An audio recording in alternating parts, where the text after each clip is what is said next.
Yo, yo, yo, what is going on, my beautiful brothers and sisters, fellow radiators of love? My name is Jamal Pope, aka J Phoenix, and this is going to be your astrology forecast for Thursday, March 7th of 2024. Thank you so much for joining me in this video. Hopefully, you guys are having a wonderful week so far.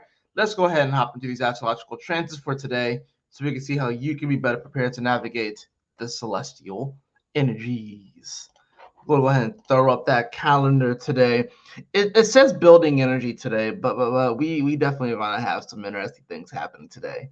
And things definitely start to pick up today, and then of course tomorrow we have that moon entering the dark moon phase, Mercury conjuncting Neptune, moon entering into Pisces.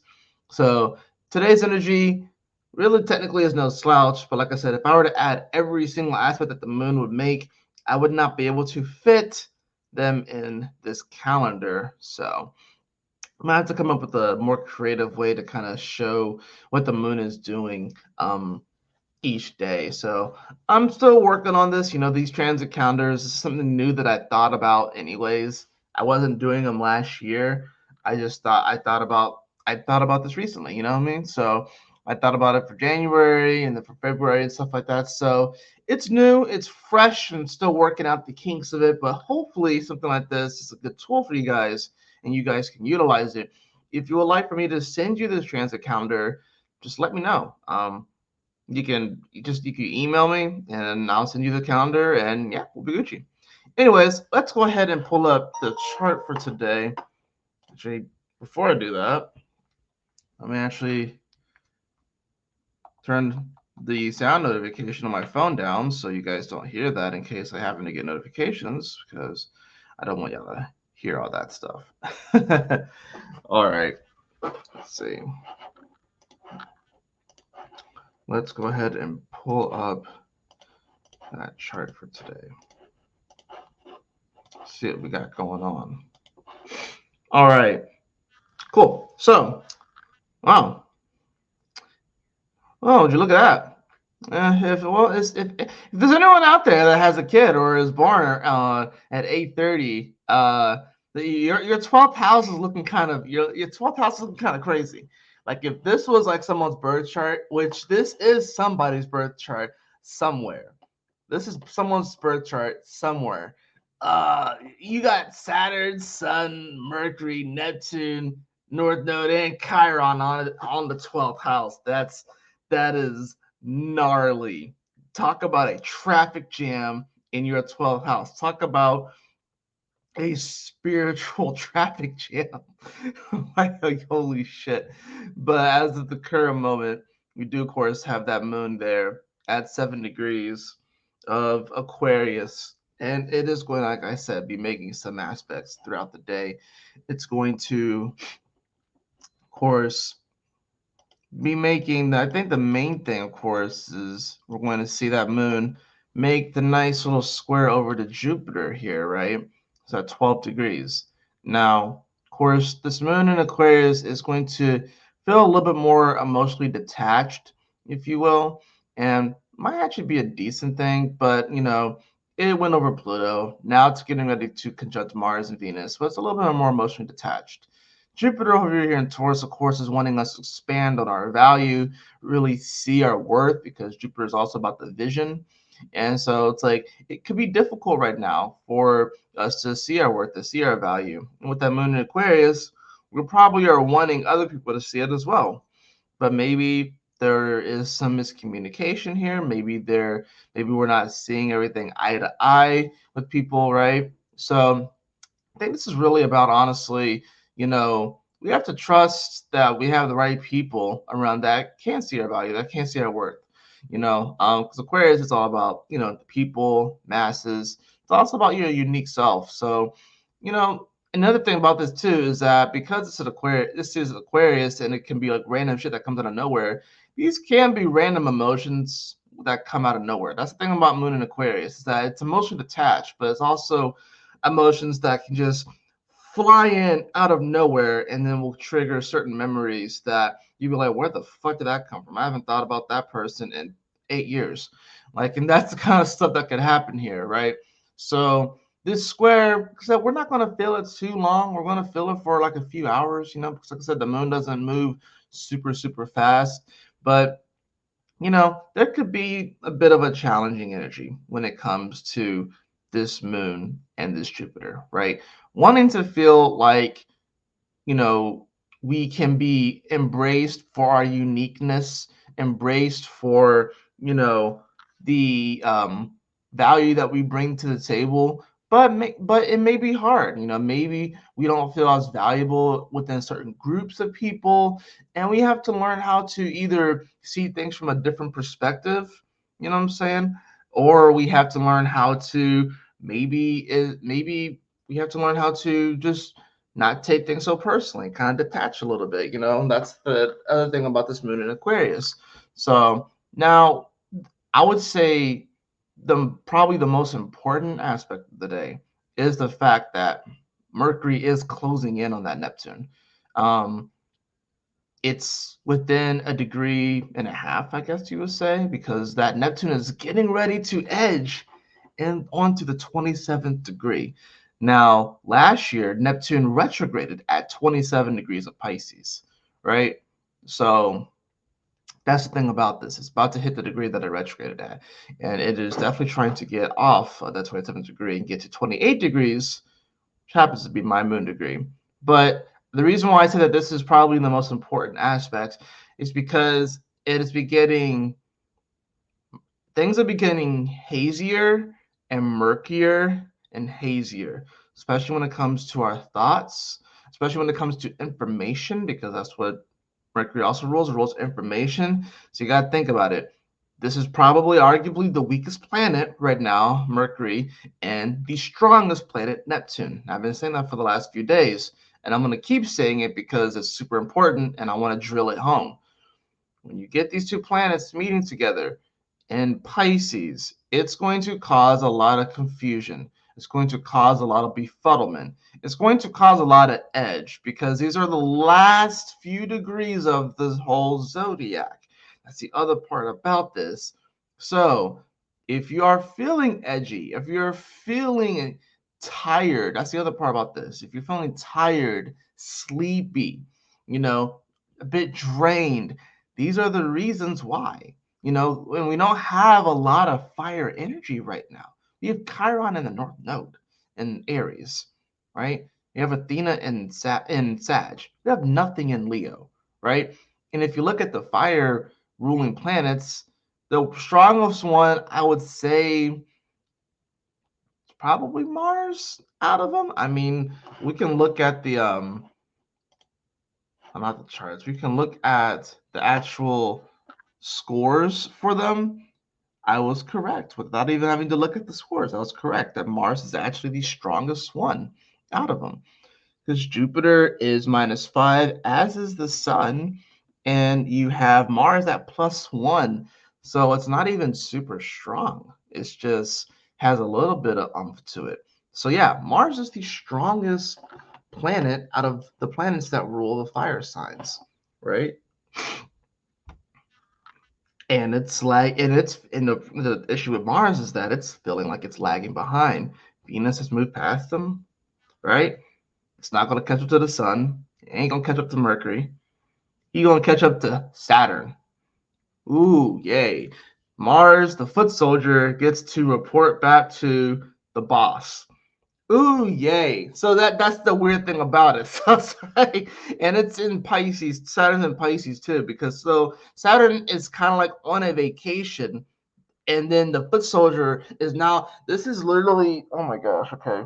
This is a very niche example that no one is going to really understand.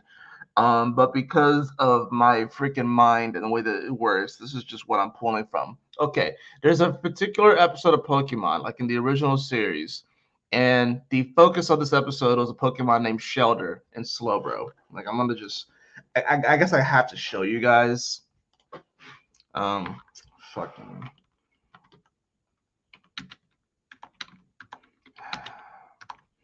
Like there's a particular episode of the anime.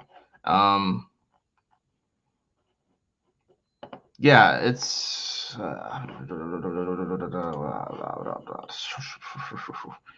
So, anyways, hold on. Let me actually let's see. Present, share screen, blah blah blah blah blah blah blah blah blah blah blah. Okay. All right. So y'all can see this, right? All right. So there was a particular episode in the early, like the first season of Pokemon, right? Where you have it was the feature Pokemon was Slowpoke, and it was a scientist trying to figure out how the heck does this thing evolve, right? Yeah, this dude right here. Hold on. If oh wow, you're not gonna get any bigger than that. You don't get any bigger than that. Come on, dude. But that's weak sauce. Is there a way to get bigger? No, he's not gonna get bigger. Anyways, hopefully you guys can see. This guy right here was studying how Slowpoke evolves, right?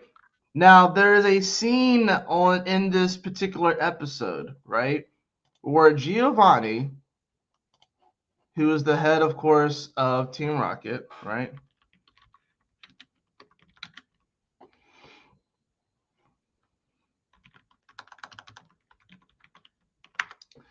There's a scene where Giovanni, this dude, head of Team Rocket, right? And of course, pretty much like a mob boss, essentially, right? There's a scene in that particular show where he's just chilling on the beach, right? He's chilling on the beach. And he's still giving out instructions, but he's relaxing. He's doing his thing. So he's chilling on the beach, and freaking regular Team Rocket happens to be there too, right? These guys happen to be there as well. Now, there's a scene where he literally, these guys pretty much approach him, and he gives them a task to do while he's on the beach. And he seems a little annoyed by them. But like these guys, this is Mars, right? This is Mars, and like I said, Giovanni, this is Saturn, right? This is Saturn. So these guys approach him while he's on the beach chilling. He gives them some instructions on what to do, and he seems a little annoyed by them, mind you, too. But he still has to give out instructions while he's on the beach and chilling. That's literally the energy I'm getting off of this. And I know that's a very, very niche metaphor to kind of paint the picture of what Mars is about to do with Saturn, but it's the one that came to my mind. And fortunately, I have the internet, and I can use that to like show you guys what exactly I'm talking about. Let's see. Team Rocket, Giovanni on the beach. Let's see if it even gives me that scene. I don't think it'll even give me the scene that I'm thinking about, because it was Slowpoke episode. Nah, it's not gonna give it to me. It's not gonna give me what I want, because it was freaking hilarious too. It's such a good episode. But anyways, that's kind of what the energy is gonna be like, right? Let me get back to actually showing the chart itself. That's what it's going to be like. So we have that energy that's kind of closing in. So yeah, Mars is not going to catch up to anything, but it is still the strongest planet. Like Jupiter's -5, the Sun is -5, and Mars is +1. So that's the thing about this. Like, and the Moon, I don't know if it's actually the Moon is not going to conjunct Mars today. It's not going to conjunct it. It's going to get close to conjuncting Mars, but it's not quite going to conjunct Mars. So that's the thing about this.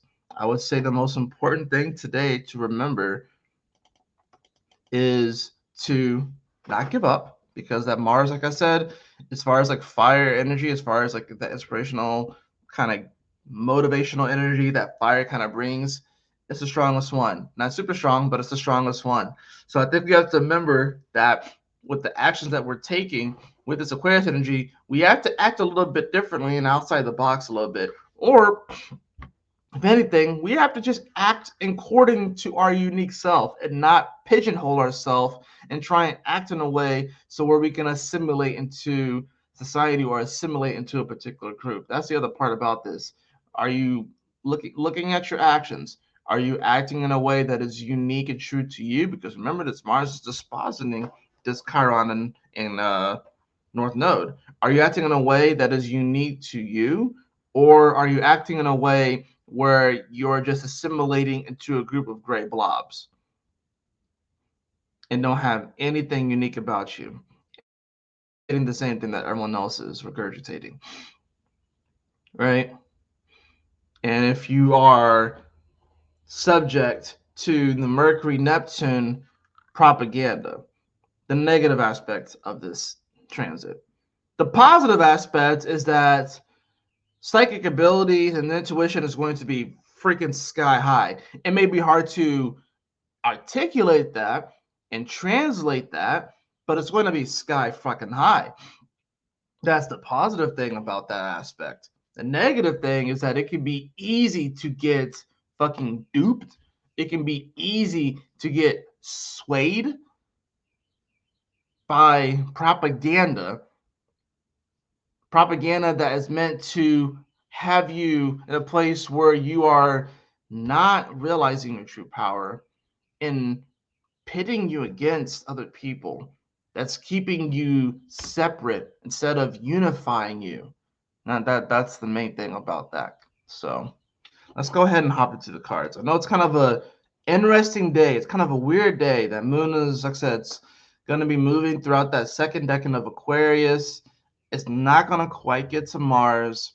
We do get the square to Jupiter, although it's not going to last very long. But just kind of giving you a precursor as to the things that are coming up. Mars is the strongest planet, but he feels like he's lagging behind because he's not going to be able to catch up to some of these other planets. The one he's going to catch up to is Saturn, right? It's like Mars has his eye on the prize, which is Venus and the Sun. Mainly Venus because Venus is in between, but it's like Mars trying to chase Venus. Venus is kind of like Pikachu in this aspect. Pikachu's going to get away, of course. And then it's like, oh, crap. Now I got to deal with Giovanni, which is Saturn, right? You have a Mercury and Neptune that are getting closer, which is definitely making things hazier. And it's going to just, I think the good thing about the moon in Aquarius for this is the fact that, you know, we don't have to vehemently emotionally react to every bit of information that comes forward. We have to run it by the processes and really ask ourselves, okay, I'm not going to just accept every single narrative that is given to me. What are they trying to do? What are they trying to tell me? What is actually going on here? Right? So we have to be a little bit more perceptive with this, you know? So, anyways, like I said, let's go ahead and get into these cards, shall we?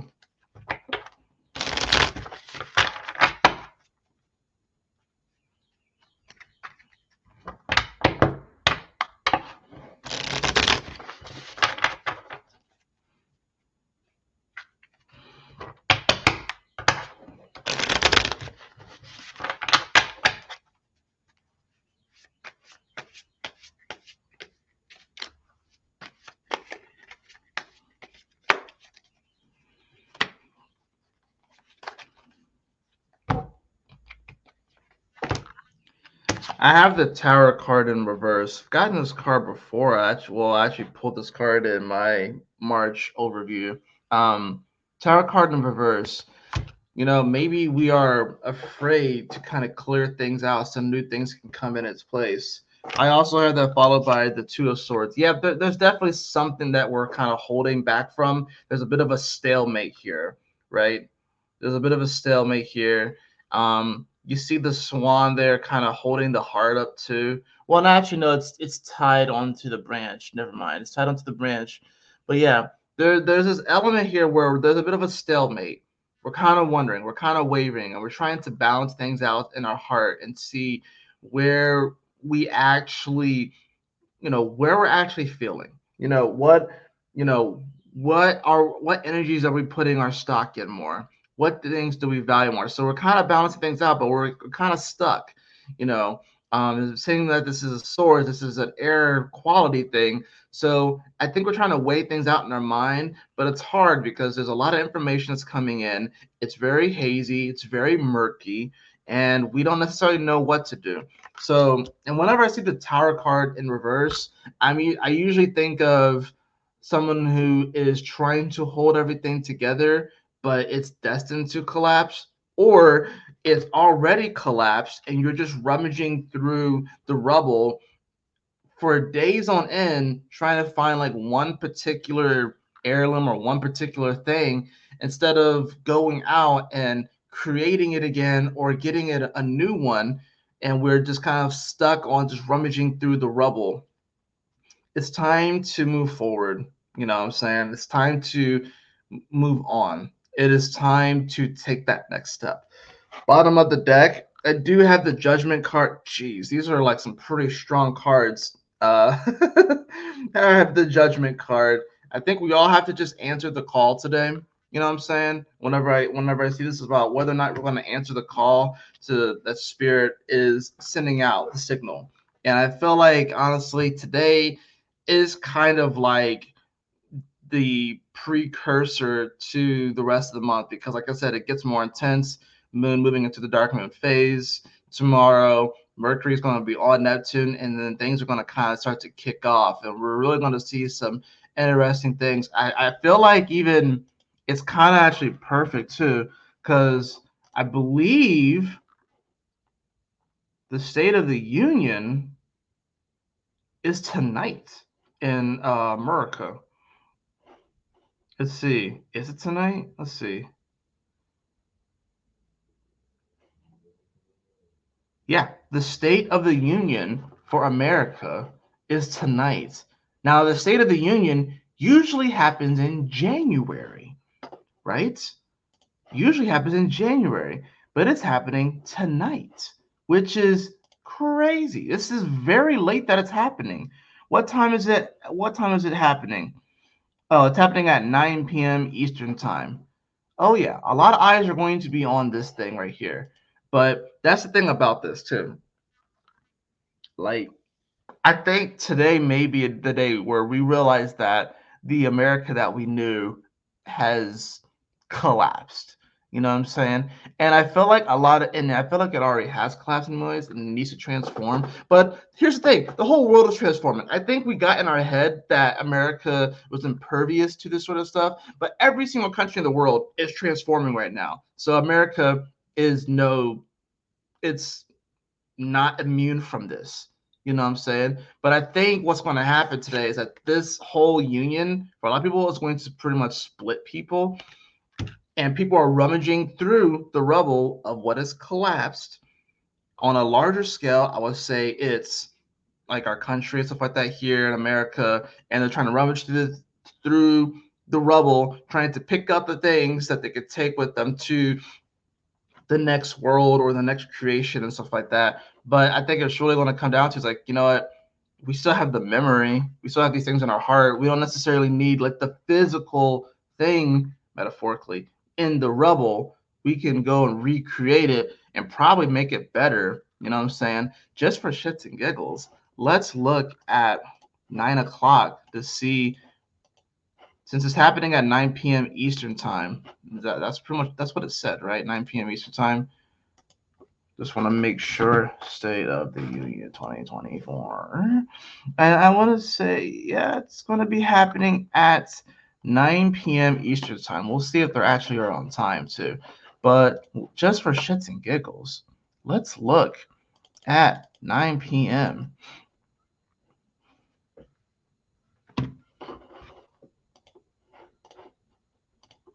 All right, let's see. Where is everything going to be at? So, yep, the sun's at 17 degrees. The moon will be at 15 degrees. So it's actually hitting that midpoint between Jupiter and Uranus. Mercury's at 25 degrees. And it is about to hit 26 degrees of Pisces. We have Neptune, which has moved to 27 degrees of Pisces. So that's interesting.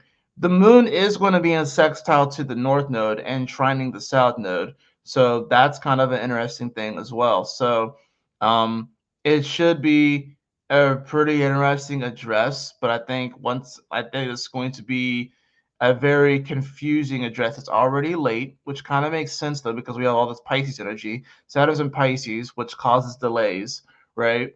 So it's gonna be a very interesting address. And I think it's going to be very important not to immediately react emotionally to what's going on, but to be a little bit more perceptive and be like, okay, what is actually happening here? What is actually going on?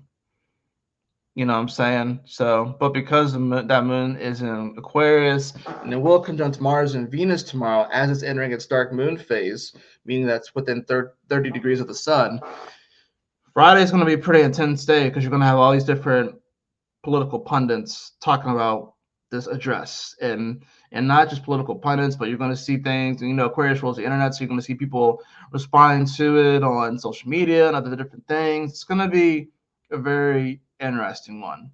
So, anyways, those are the cards. Let me actually pull. I went back to the astrology, but just because I was interested, I'm gonna pull a color card. I forgot to pull a color card yesterday. Y'all didn't tell me. I forgot to pull a color card yesterday.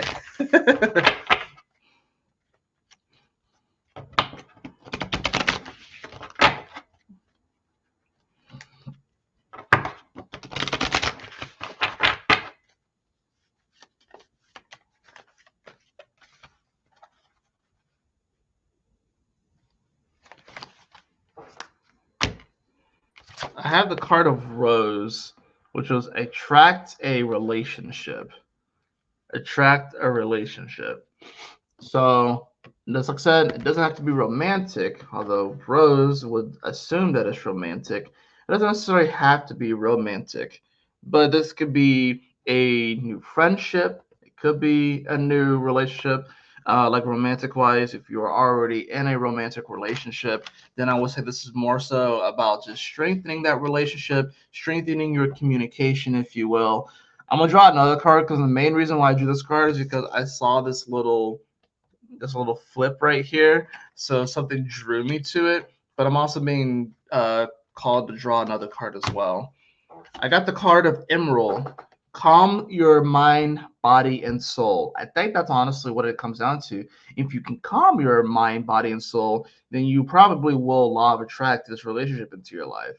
But I think with a day like today, especially with the Judgment card, especially with the Tower reverse and the Two of Swords, and even though astrologically it doesn't look like a lot's going on, but there's a lot of building energy and it's intense building energy. So it's not like we just put the water on the fire. Like the water's been on the fire for a bit and it is like that point right before boiling. So it's like in theory, you probably could go ahead and put the pasta in, right? But it's better to wait just a little bit longer. But guarantee you put your finger in that water and you're going to hurt yourself. So that's where we are right now. So because the time is like that, because things are percolating quite a bit, we need to learn how to calm our mind, calm our body, calm our soul. So take time to rest today, take time to meditate. If you can't like meditate for like long periods of time, remember to take a deep breath today and just